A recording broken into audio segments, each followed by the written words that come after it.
ஸ்ரீமதே ராமானுஜாய நமக. ஸ்ரீமத் வரவரமுனையே நமக. திருப்பாவை 7. கீசு கீசு.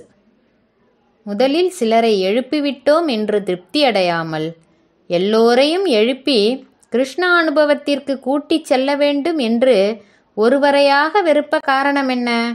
இவர்கள் எல்லோருக்கும் நன்மை வேணும் என்ற ஆசைப்படக்கூடிய கோபியர்கள்.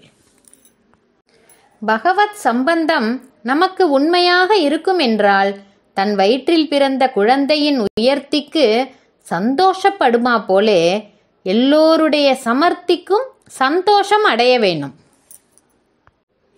இவ்விடத்தில் பின்வரும் நிகழ்ச்சி அனுசந்திக்கத்தக்கவை.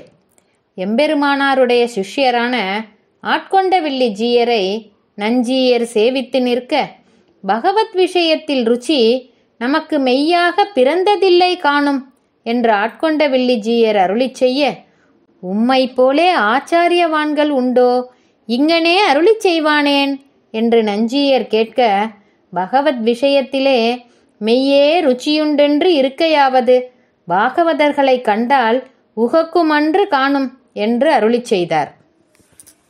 ஆக அடியார்களோடு கூடியிருப்பதே நமக்கு பேறு.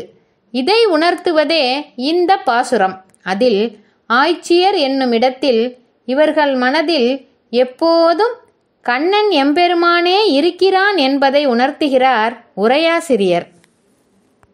விக்ரீது காமா கில கோப கன்யா முராரி பாதார்பித சித்த விருத்திஹி தத்யாதிகம் மோக வச்சாத ஓச்சத் கோவிந்த தாமோதர மாதவேதி.